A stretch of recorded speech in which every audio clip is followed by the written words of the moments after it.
Welcome to 7 Habits of Highly Effective Choral Conductors Part 2. Now we're looking at Habit 4, Think Win-Win. What are some ways we can think win-win? Well, there are 6 philosophies of human interaction, according to Covey. Win-win, where people can seek mutual benefit in all human interactions. Win-lose, or lose-win, when you lose, I win. Win-lose, when I win, you lose. Win, where one of us wins, nobody really loses. And win-win, where we both win. And if that doesn't happen, we move into no deal. So basically, if the interaction is not a win-win, we choose to have no deal. Now, what are some ways in which we can find a win-win? Well, once again, character is the foundation of win-win. So there must be integrity in order to establish trust.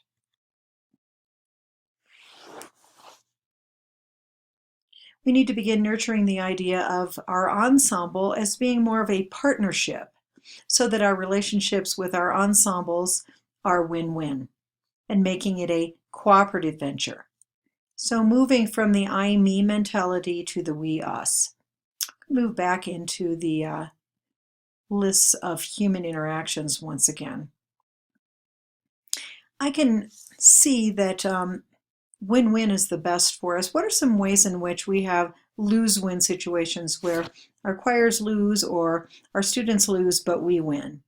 Maybe there's a particular set of repertoire that we really want to do, but it's not the best for our students. Maybe there's a competition we want to win, but it may not be in the best interest of our students. So that would be a situation where it's lose for them, win for us. What about win-lose, where we give in or sell out mainly to the success of our students?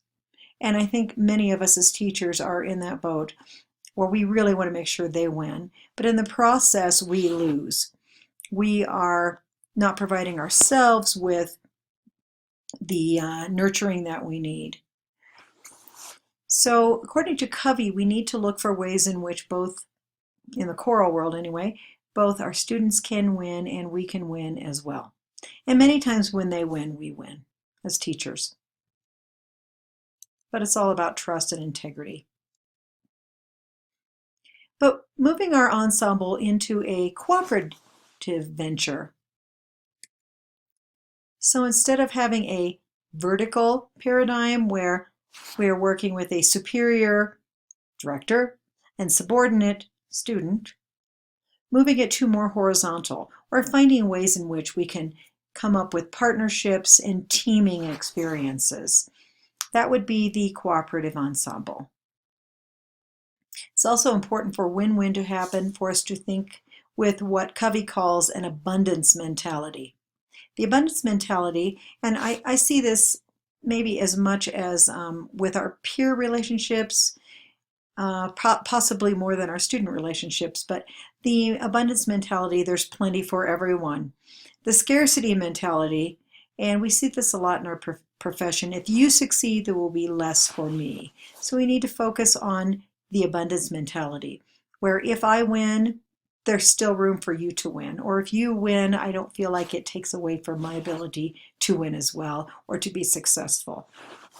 So the win-win for the ensemble is making choices that benefit our students, benefit us, benefit our institution.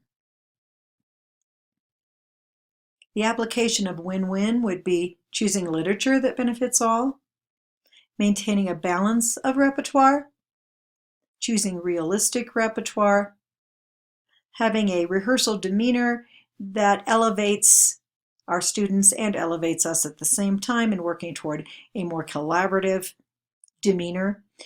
And in our relationships with colleagues, finding ways that we can all win. And understanding the scarcity mentality is very detrimental to those relationships. So looking for the plentiful mentality, where there is an abundance for all of us. Competition versus cooperation. I don't think they necessarily need to be competing ideas that can't coexist, because competition has its place in areas where cooperation and interdependence aren't required, but a cooperative effort must take precedence. And I think we need to be really careful in the competition realm that a cooperative effort takes precedence over the competition, and it has its place. Habit 5. Seek first to understand, then to be understood. We often prescribe before we make a diagnosis, particularly when communicating.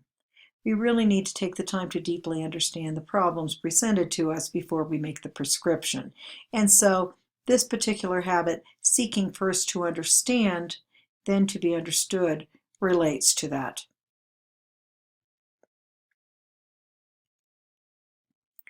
Being understood. The real key to influence is example, our actual conduct. So the best way to understand and be understood is to find ways to make sure that our private performance is squared up with our public performance. It's an accountability. People will listen to us if we have accountability. Seeking first to understand is about empathetic listening. Unless people trust you and believe you and that you understand them, they will be angry, defensive, guilty, or afraid to be influenced. So skills of empathetic listening must be built on a character that inspires openness and trust and a high emotional bank account.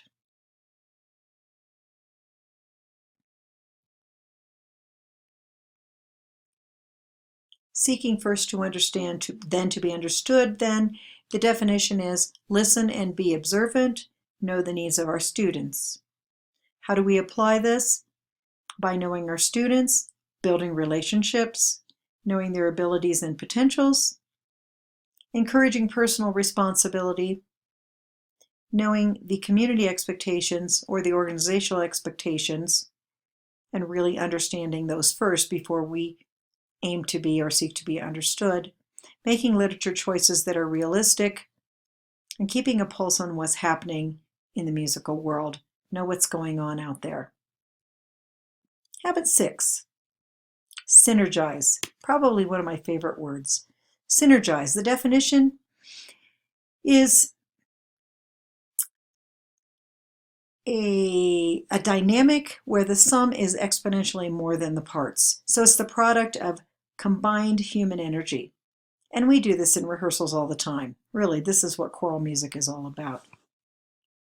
But finding the synergy that happens when the composer, conductor, performer, and audience are all on the same page, and we are finding winning situations for all of those 4 parts, and then we end up with synergy. We've all been there in those concerts, those performances where it just feels like the music god is there and there's something magical that happens. Synergy is all about interaction. There's an amazing synergy that also happens related to the seating of our ensembles. When they're seated in the wrong places, we know it becomes non-synergistic.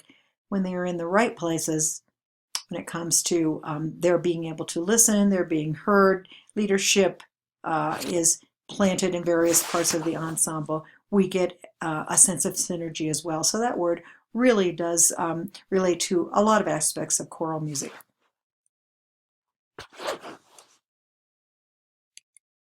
Habit 7, sharpen the saw. I love this quote. I didn't have time to sharpen the saw. I'm too busy sawing.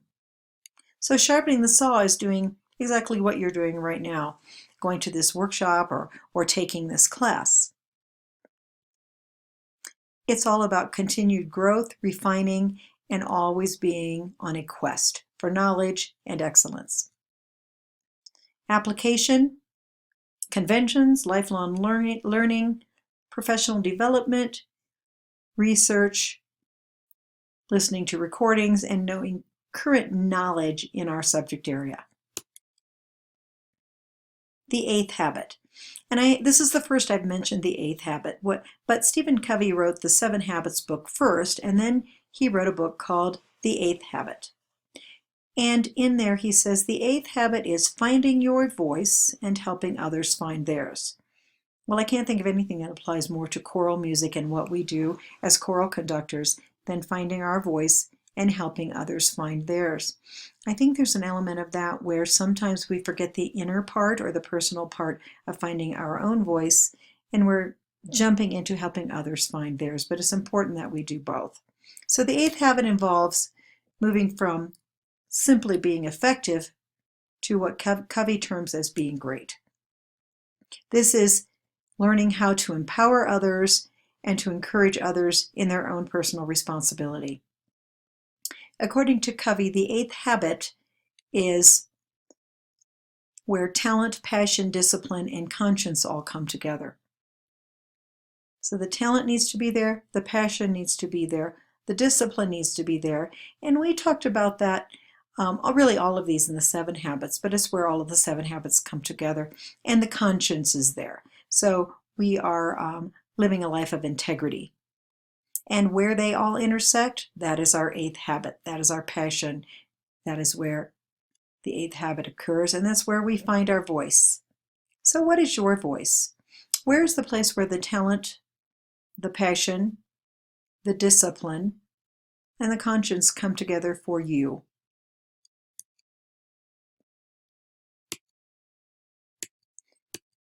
The 5 ages of civilization really refer to where we are in our development as human beings, as a race. We've moved from hunter-gatherer to agricultural to industrial, and within many of our lifetimes, we moved from the industrial to the information or knowledge age, and that's where we are now. And according to Covey, the next age will be about wisdom. Right now, we are in the age of the information and knowledge learner. Sometimes we still use industrial age principles, even though we are in the information and knowledge worker age. So we want to work, as we're developing this 8th habit, into shifting into the information and knowledge age. So it's searching for that third alternative that we talked about in the earlier 7 habits, moving from being dependent, or helping our students move from being dependent singers, dependent people, to independent people.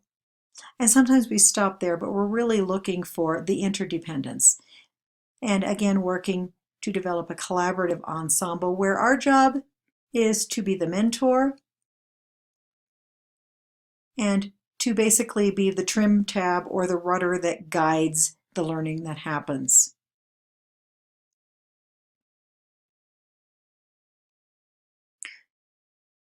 I hope that you'll go back and review this video. We've got the sources here if you get a chance and have not read it. The 7 Habits of Highly Effective People is very highly recommended, as is the 8th habit, finding your voice and helping others find theirs.